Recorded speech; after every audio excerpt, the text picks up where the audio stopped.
Welcome to Inside the Business Mind, the program that takes you behind the scenes where local business owners share their tales of triumphs and tribulations.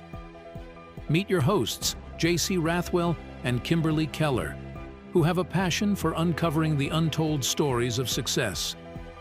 Join J.C., a seasoned entrepreneur who over the last 3 decades has launched successful ventures around the world.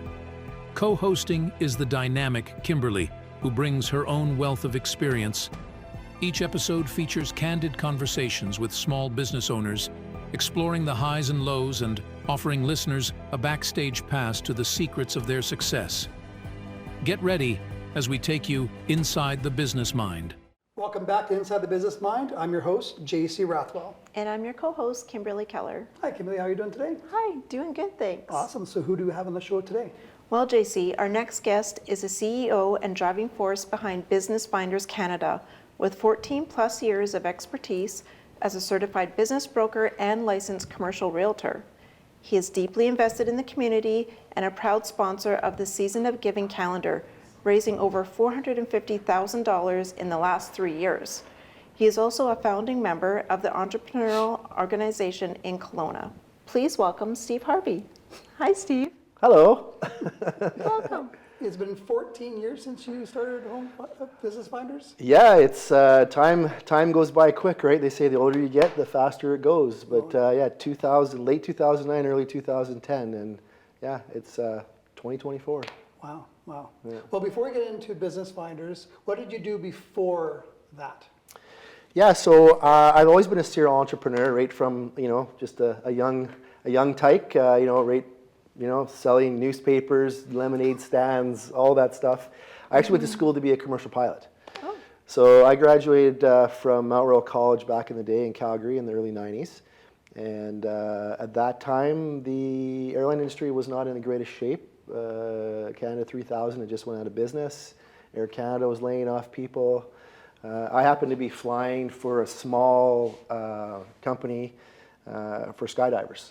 Oh, cool. And we did skydivers in Bicyker, Alberta, Westlock, which is north of Edmonton, Gimli, Manitoba, and Kamloops. Oh. So kind of toured around those areas there. And the owner really liked to intimidate the pilots. There was a lot of pilots around then, and he had stacks of resumes on his desk that were this high. And one time he took them off his desk, and they were now this high. And he came out one day and he said, "Guys, like every single one of you guys, but from this day forward, no one gets a paycheck. We're just flying for hours now." Oh, Wow. And overexperience. yeah, so Thanks. I was like, yeah, no, that's not going to work for me. So I was lucky enough to save up some money and decided to move to Kelowna. And I bought a small little company, just a small little airline. They had only one plane. It was a Cessna 206, and I added a Cessna 182 to it. And was flying. So that was my first bigger business. And we did aerial banner tours. We did aerial photography. We had an international charter license to go back and forth to Seattle, right out of the Kelowna airport. And really cool business, but very expensive to operate. I think we did around about 1.5 million in our first year, but my costs were like 1,495,000. So. You had a nickel to put in your pocket. Right, yeah. So the numbers just didn't work. You had to have an AME, which is a person that deals with all the maintenance, and you couldn't even really wash your windows without an AME on site. So I ended up selling that. Got into the book business. I had a friend that was doing book sales in Edmonton, and she said, "Hey, there's no one doing this in the Okanagan," and basically we were importing books out of the U.S. and selling them out here, which was a really, really great business. Went from that into importing jewelry from Taxco, Mexico, which is where 80% of the silver comes from in the world. I always found it really neat when you traveled to Mexico and the negotiation begins with these guys constantly about, hey, you can buy this ring for, they say $45, and you negotiate it all the way down to like 17, and I always thought, well, they're still making money on this. I wonder how much money they're actually making, right? Totally. So I found out where all this stuff comes from, and anyways, I could buy that same ring for $4. So started that business, and again, really tough business to crack into the jewelry and the jewelry side of things. Went from that into the sports nutrition industry. Had a friend that was very much involved in sports nutrition and wanted to start his own company. We were good friends. He said, "Hey, you know what? Why don't?" And I was still in Calgary, so I moved to Kelowna back to Kelowna in 2001. Oh, you moved back? I went to Calgary for a short 4-year stint. Came back in 2001, and we opened up a company in the sports nutrition industry, which was a very exciting business to be in. Lots to learn, again, all over Western Canada. Went from that into the packaging industry. So we were doing packaging for companies like Newman's Own, a lot of dog businesses, and Kellogg's and companies like that all over North America. So lots of trade shows. It was in Anaheim and Chicago and Florida, and that's what all those things. And those are just the highlights. I mean, I was involved with a lot of other ones as well. So we went. And basically, I decided I wanted to get into something else, and I looked at a business brokerage that was for sale here in Kelowna, and went and met the owner of that there, and I was very surprised. He only had five companies for sale, and really didn't want to get into any detail about the industry, and so I was like, yeah, no, you know what, this is a very interesting industry, and I didn't really see a lot of, business brokering is huge in the United States. It's how a lot of businesses are sold. And I found a guy in New York that was retiring, had been in the business for 65 years. He had sold over 3,500 companies. And, I picked up the phone, found him, called him. He said, why don't you come down and see me? So wow. I flew down to Buffalo, New York, and spent a couple days with him. We got along very well. He didn't know where Kelowna was, but, he's like, hey, I'm retiring. I'm in the East Coast of New York. You're in Vancouver, on the West Coast. There's no conflict here. And, basically I trained underneath him for a couple of months and just kind of understood the industry. Took everything back to Kelowna, revamped it all. We met again about 6 months later in Chicago, and he just said, hey, you know what? You can have everything. Here's how my business operates. Oh my. Yeah, and so I was able to Canadianize everything. Came up with the name Business Finders Canada.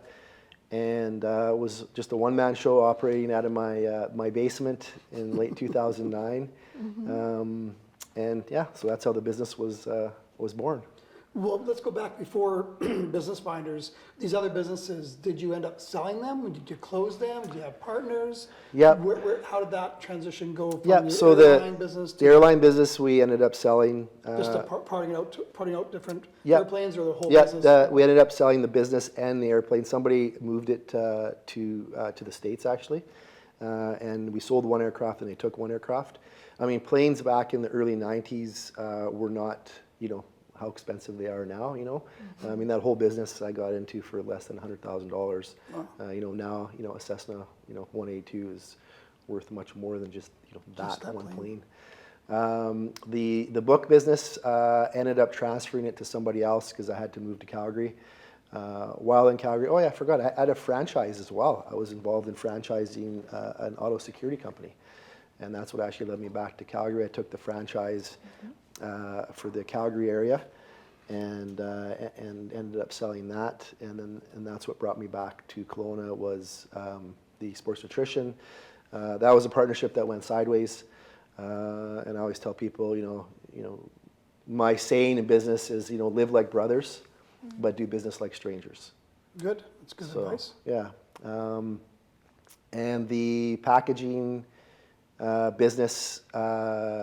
Again, was just transferred over to, I had like a somewhat of a partner in that business there, and they just took that over. Yeah. Did you have employees in most of these businesses as well? Did they end up going with you to the next one? Do you end up keeping a core of some people? Or no, the employees stayed. The employees all stayed with every business. Yeah. Yeah. Okay. Yeah. So when you went off, so now how'd you come up with the name? That's Business Finders. You know what? I actually don't fully remember. I think it might have been actually, I mean, JC, we've known each other for a long time. Yeah. And I think you and I were talking at one point because you have a company called Home Finders. Correct. And if I recall, when he had mentioned that, I was like, well, Business Finders. That has a right? nice ring to it. That has a nice ring to it, Flows right? nicely. Yeah. So I think that's how, do you recall or? Well, we've known each other for so long. Yeah. We've had several different meetings and we've hung Yeah. out together and drank together and partied together, Yeah. but lots of business as well. So I mean, the original sounds name, fun. and this is what always happens, right? The original name that you go to register doesn't get approved. Right. And then you're like scrambling going, oh no, that didn't happen. So now what am I going to do? Yeah. And then Business Finders just kind of popped in my, and the idea behind Business Finders Canada was that it was going to be a franchised system. Okay, going to be, will be? It was, and then I decided against it. In our industry, so when I opened up the company, I was just a one-man show, and it was strictly a business brokering office. And the rules in BC changed in 2012 that if you were going to sell a business that had a lease associated with it, then you had to actually have a commercial real estate license or a real estate license. And so I didn't. I mean, we were just operating. And as you know, every business has a lease associated with it. Yeah. So you can't just go out and sell a business then. So they allowed me to incorporate into a commercial real estate office is what we did, which was the greatest thing ever for the company because then we were able to sell businesses and commercial real estate and businesses that had buildings together Right. at the same time. So that was a pretty fantastic situation. What was the time frame between when they told you that you had to get this commercial license did they give you a 6-month window, a year window? Yeah, it was about a 1 year window. And yeah, you had to take a course to get this? Yeah, commercial so I license? mean, right away I had to register for. I was a bit shocked because I was like, is the Wait a business minute. done now? Hang on a second here. I just invested my whole life into this business here, and so I was a bit shocked. But they said no, we're going to give you some grace time to go out and get your real estate license, become a commercial real estate office. In order to become a commercial real estate office, you actually have to as well have a managing broker.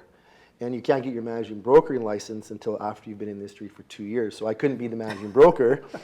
So I ended up finding a managing broker, which ended up being my second employee because my first employee I had hired as a business broker.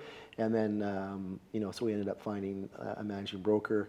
And they're very difficult. Nobody wants to be a managing broker. What a managing broker is they actually manage your real estate company. They're responsible for all the rules, the ethics behind the business, all the codes of conduct. For everybody, they're responsible for that in the business. Wow. Yeah. So you didn't have to take that role on. You could still be in the management or ownership role, or actually be the salesman and have the managing broker kind of semi-run it. But you had other people to get going. So the start of your business was just you. Then you got an office downtown.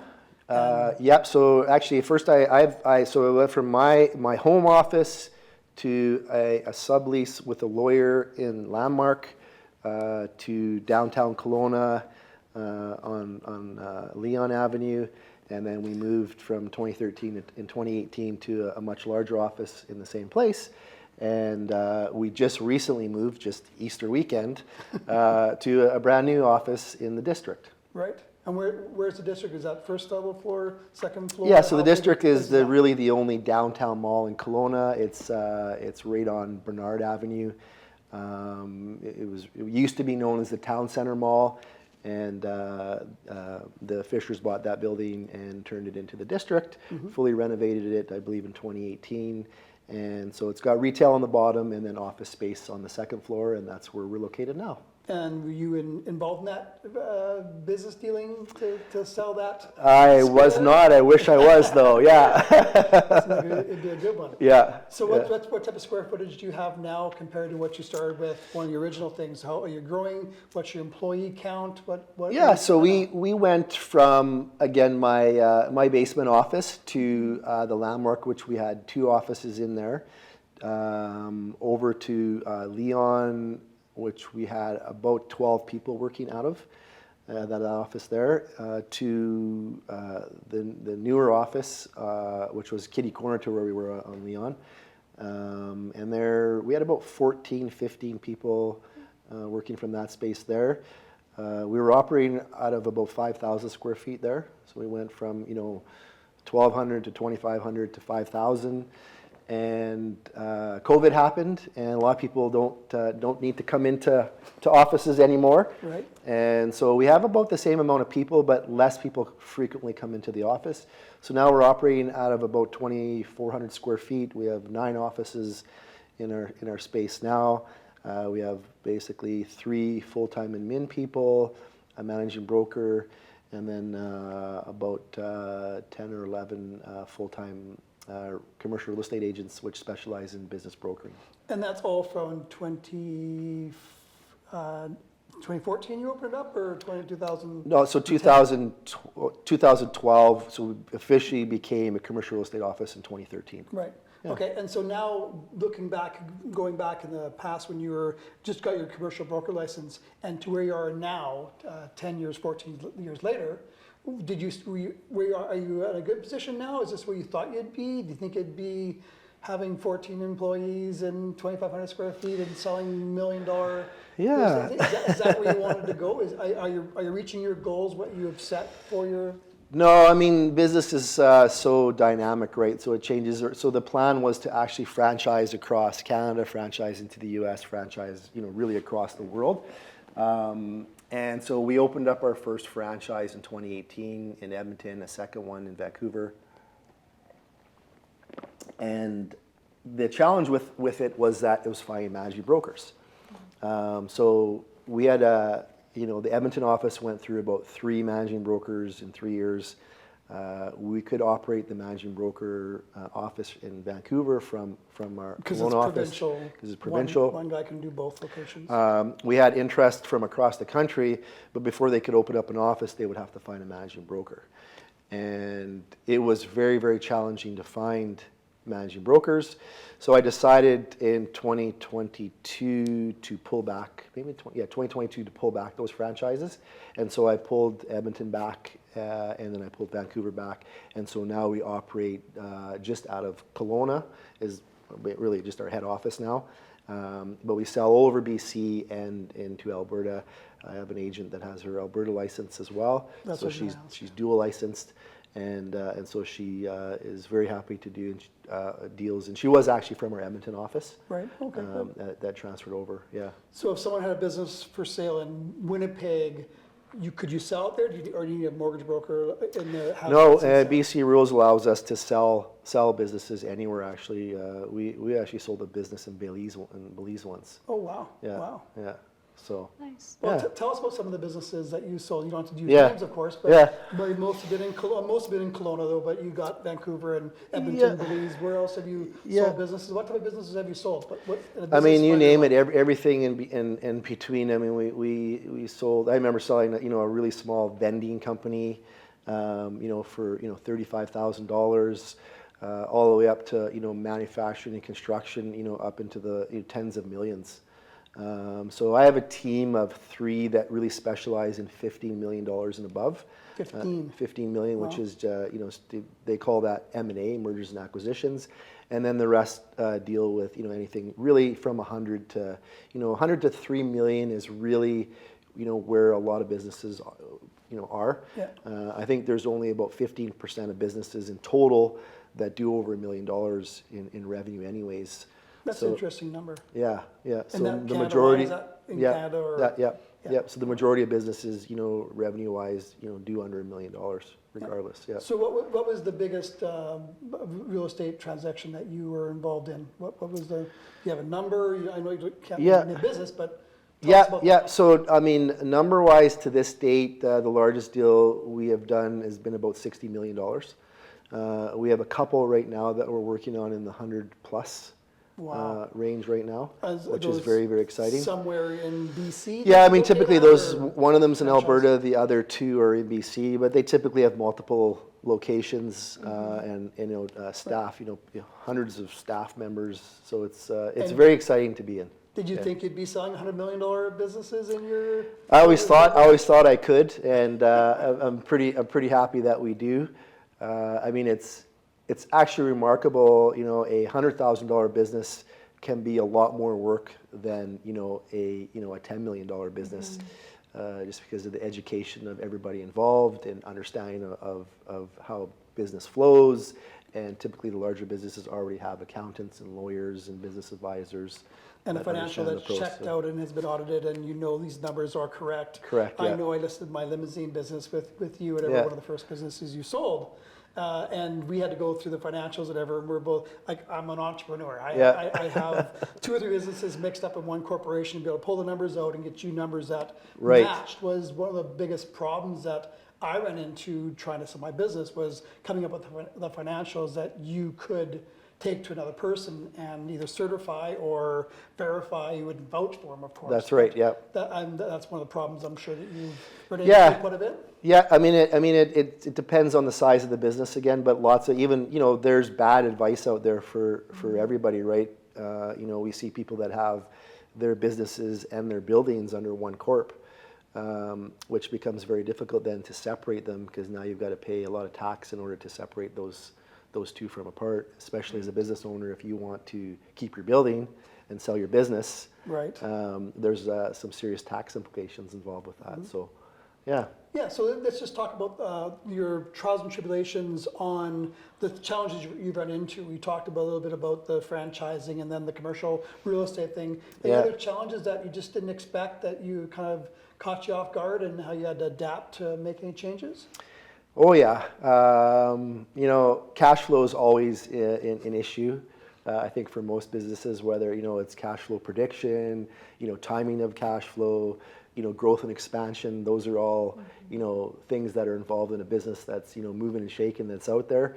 In the real estate industry and the mergers and acquisitions, the business brokering, there's not a steady amount of money that comes in every single month, right? It could be large sums, but they can be spotty throughout. So you really have to manage your cash flow, because you have regular payroll, you might have a lease to pay, or a building mortgage to pay, right? So there's, cash flow has always been, a challenge all the time, just being able to manage that. So it's very exciting, and sometimes you expect things to close and they don't. There's a lot of people involved in a transaction. What are some of the, sorry, Yeah, JC. go ahead. What are some of the ebbs and flows that affect your business? Well, valuation is Okay. a big key, right? You can read anything you want about valuation online or on the internet, and people will say, "Hey, I read somewhere online that my business is worth 30 times revenue," right? And it's like, well, that's not true. Yeah. Let's be honest. Right, let's be honest, and so we have a 2-stage process. You got to go through. First, we do evaluation on your business, and we have a third party that does that. We want to understand what your business is actually worth, and in order to do that, we've got to look through financials. We got to look through profit and loss statements. We want to understand your asset list if you've got assets.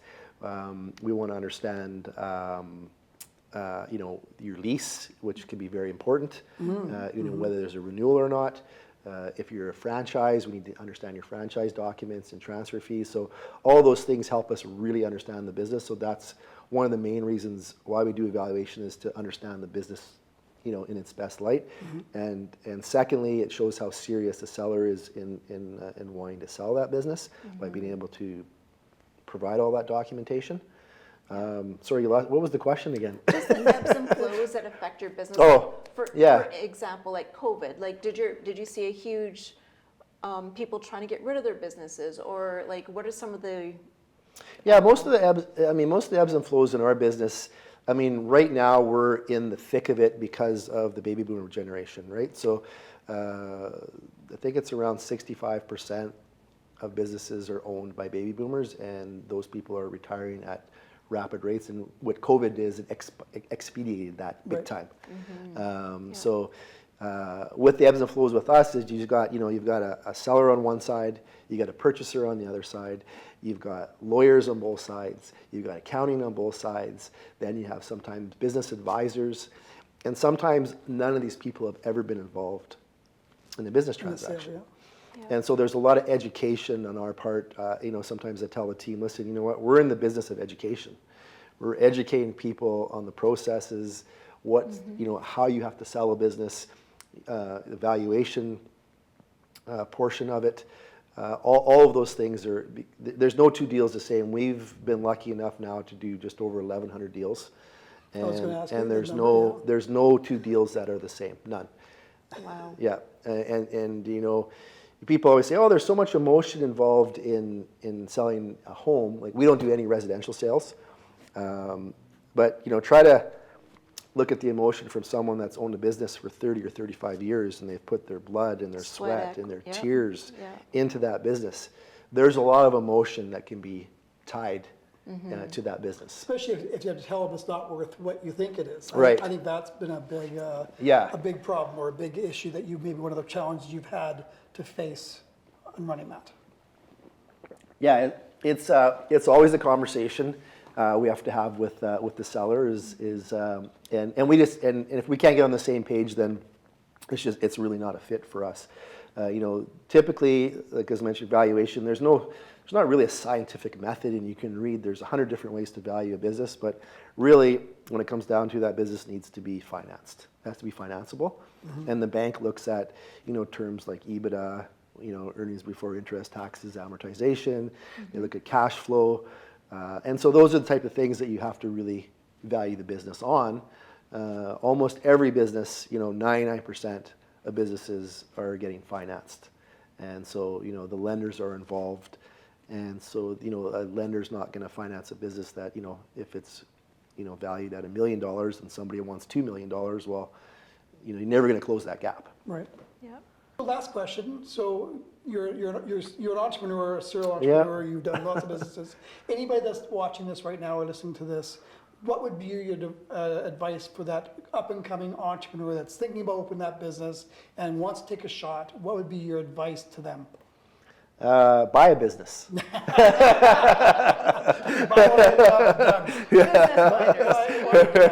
Yeah, no, I mean, all kidding aside, I mean, I just had a young man approach me yesterday, actually, that was looking to say, hey, you know what, I love, you know, been following you for a while, you know, was considering, you know, he wanted me to be his mentor, which was very flattering.